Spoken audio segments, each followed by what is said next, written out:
and industrialization. The story for Bangladesh was always there. A lot of you already know about it. We have 180 million domestic market. We have a young population. Almost half of it is less than 25 years old. The middle and affluent class is about 35 million people, which is as big as the Malaysian total population. We have many, many other factors that has led to where we are today. And actually, I must say that there are companies who have been here for more than 100 years and have made exceptional returns compared to the global markets. So if you look at some of these companies who have actually operated in Bangladesh for a long, long time, the returns they have got in Bangladesh is actually significantly higher than the global average. And today, we also have a fantastic news that one of our own startups called ShopUp, the news came out about an hour ago in Bloomberg that the Saudi sovereign PIF, their investment arm called Sanabil Investments, they have actually co-led a round of $110 million along with Peter Thiel's Valor Ventures to invest in one of our own startup to go global. So let's give a big round of applause to ShopUp.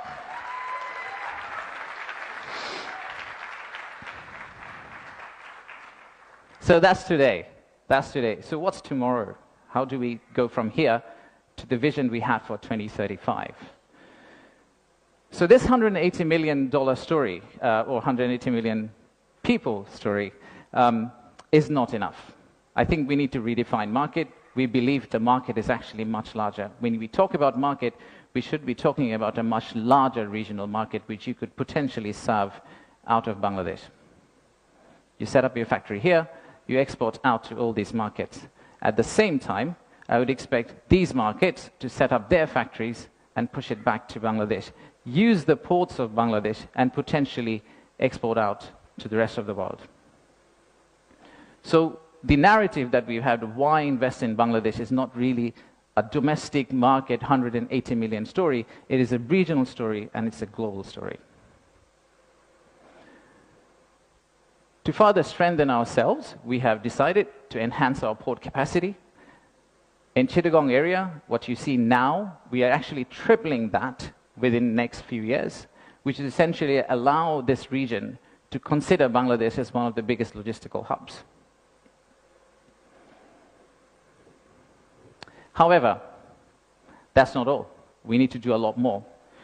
So at the beginning of interim government's period, we actually decided to talk to more than 200 CEOs and entrepreneurs who actually are doing business in Bangladesh today.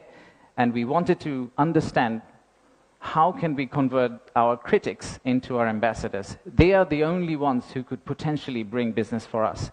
They are the only ones who, if they travel abroad and say Bangladesh is a great place for business, that's when we are likely to get more investment. So we divided all their complaints into two groups, or the solutions that came out of their complaints. The list of challenges are very long. It's from the Earth to the Moon and back. But we whittled it down to a few action items, some of which are short-term wins, so some of that you see here, some of which are actually long-term policy reforms that we would like to also undertake and set the direction of travel for the country in the right course so that the incoming government, the next government, the political parties who come and start driving this economy, they can follow the same script for us. I'll give you a few examples. Let's start with, we talked about a true one-stop service. There are two elements of one-stop service. The first one is the human element, and then there is a digital element. In the human element piece, what we have decided to do is we are going to co-locate the primary agencies, the high touchpoint agencies for our investors in one location. So that instead of the investors walking around different ministries, and we have a lot of them in Bangladesh, they all come to one office and they end up meeting everyone. We've also decided, like banks, and I am from banking, I guess that helped, that we are going to set up a relationship management team under BIDA. What it would essentially do is, just like a corporate banking, relationship banking manager, he would hold hand of the investor and walk them around the landing process. Let's take another example. Our friends in National Board of Revenue helped us set up the authorized economic operator. It's essentially the green channel, or widely known as the green channel setup, where if you're a good customer, you are able to circumvent some of the custom checks and fast-track your process through the ports. That has been picked up as one of the biggest challenges that we have, the time it takes to go from your factory all the way to your customer. And finally, let me show you one more example of policy change. So as you all know, there are many government agencies. We also know there's private sector. The dialogue between private sector and government agencies has not necessarily always been the most collegial. So how do we break that apart?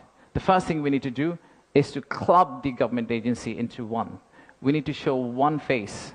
We need to be one outfit for our customers, our investors, and then create a bridge between our private sector and the government of Bangladesh. So what we are planning to do is to set up a private sector advisory council that will actually counsel the head of state directly on a regular basis, essentially voicing the changes that they would want to drive the economy forward. So these are some of the examples of what we are planning to do. And if we are able to do that, we do believe that we will get to the end, the vision we have for 2035. Now, of course, there are many, many other factual reasons, statistics, tables, Excel files that I can share with you to tell you why you should invest in Bangladesh. In fact, the next slide will have a QR code which you can scan and download, which will have essentially this presentation. So you didn't have to take the photos of the presentation, by the way. You will have this presentation, and you will also have an appendix of facts and figures and why we think competitively we're actually in a very better place than our competitors. So please watch out for the QR code. But before I go there, I would really like to finish off with this. There are economic reasons to invest in Bangladesh, but I really don't want you to invest in Bangladesh for the economic reasons. If you really think about investing in Bangladesh, think about investing in Bangladesh because of the transformational journey you're going to be part of. For the odd mixture of warmth and resilience our people have, and our century-old culture paired with the shared values that we have with you. So I rest my case here. Thank you very much for coming, and enjoy the rest of the day. Thank you all.